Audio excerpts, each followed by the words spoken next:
What's up guys, it's Will back again, and today's review is Ben-Hur. Ben-Hur is an adventure drama history film that takes place in the 30s and 40s AD Jerusalem, where once very close brothers have now become enemies. Judah Ben-Hur, played by Jack Huston, the film's main protagonist, is a prince of Jerusalem who one day finds himself in the middle of a controversy between the Jews and the Romans that he wanted no part of. His adopted brother Masala, a Roman played by Toby Kebbell, eventually leaves and joins the Roman army and becomes an officer, which sets this plot into motion. Well, eventually Masala returns home to Jerusalem and he's forced to make a choice between his family and his allegiance to the Roman army, and he chooses the Roman army for reasons I can't tell you cause, you know, spoilers. Judah Ben-Hur is the loser in all this, and he's eventually sold into slavery but escapes 5 years later and runs into Morgan Freeman's character, Sheikh Al-Darim, who tells him, hey, you should challenge your brother to a grand chariot race that might be your best bet at justice. And the rest of the film is spent with Judah Ben-Hur as he tries to get even with his brother Masala for betraying his adopted family and ruining his life and the insane obstacles he must overcome along the way just to get to Masala. I should also mention that this Ben-Hur film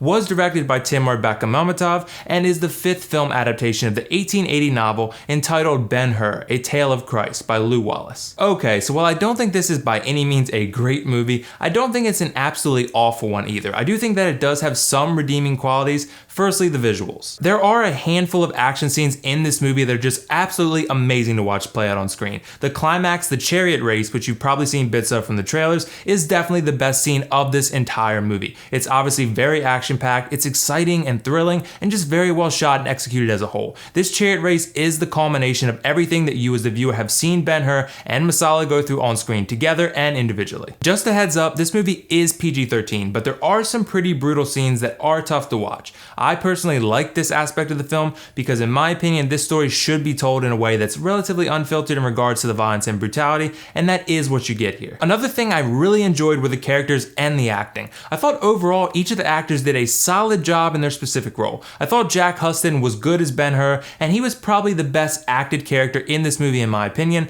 Toby Kebbell as Masala was also good because he had some layers to his character as he has to make tough choices and sacrifices and so forth. Esther, Judah Ben-Hur's love interest, played by Nazanin Boniadi, was also good in this movie because she has to undergo some serious hardships and you watch her character grow and make her own decisions, and sometimes those decisions clash with Judah Ben-Hur's. And finally, Morgan Freeman as Sheikh Al-Darim was pretty solid in this movie as well, although I will say that this isn't one of his finer roles. He definitely has some cool moments, but he does have some others where his character will just reel off some cheesy lines of dialogue. He's not in this movie a lot though, so just a heads up, if you were expecting a ton of great Morgan Freeman in this one, you don't get that here. So on the topic of dialogue, I will say that it's a very mixed bag, with some well-written scenes and some very poorly written scenes. This is primarily the case with scenes involving Judah and Masala because I just never really felt like there was any real tension between them at all. You only feel the tension because this story demands it, because visually, you just don't sense that these two are really pissed off at each other to the point where they'll kill one another. I did like the acting of each character, but I just didn't feel the tension between the two brothers and main characters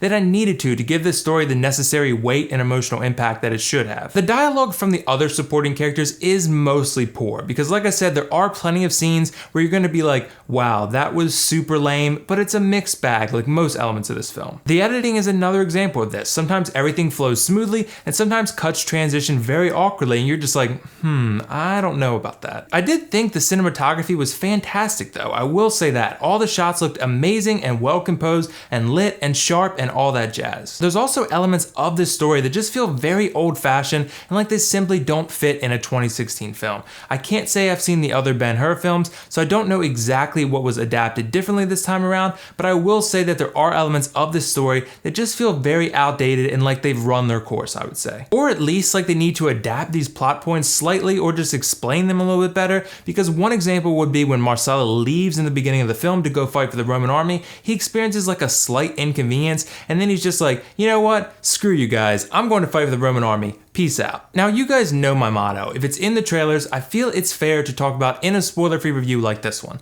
So with that said, Jesus is in this movie, and he's introduced in some earlier scenes, and I was like, okay, that's a nice reference, but near the middle of the third act, Jesus is just forced into the spotlight of this movie, and I was like, I get that in the original story, Jesus must have been a very big part of it, but in this film, his story does not really relate to the one being told in any significant way. These scenes with Jesus at the end of the film are just super out of place and awkward, and I just failed to see how they served any purpose towards progressing the main story and conflict of Judah, Ben-Hur, and Masala in any way, shape, or form. I'll also say that the ending of this movie is just awful. It's incredibly anticlimactic, and it's a really bad follow-up to the awesome chariot race climax scene. The last shot especially, and the choice of music was just bad. Okay, so overall, I think this film is average at best. It has some nice elements, and it has some poor elements as well. I thought it had some amazing and brutal action sequences, good acting and good characters, and some very nice cinematography. I also felt certain scenes of this story felt very outdated, the dialogue was mostly poor overall, the editing was awkward in a lot of spots, and the ending was just terrible. I'm gonna give this film a 6.5 out of 10, and recommend that you pass on this one in theaters, and maybe catch it on Redbox in like 4 to 5 months. So did you guys see Ben-Hur yet? What did you think of it? Let me know your thoughts in the comments below. And if not, let me know whether you'd be interested in watching this film or not. And as always, if you like this video, click that like button and don't forget to subscribe to my channel for much more content like this. That's all for now though. This is WillFoxification signing off. See you in the next review.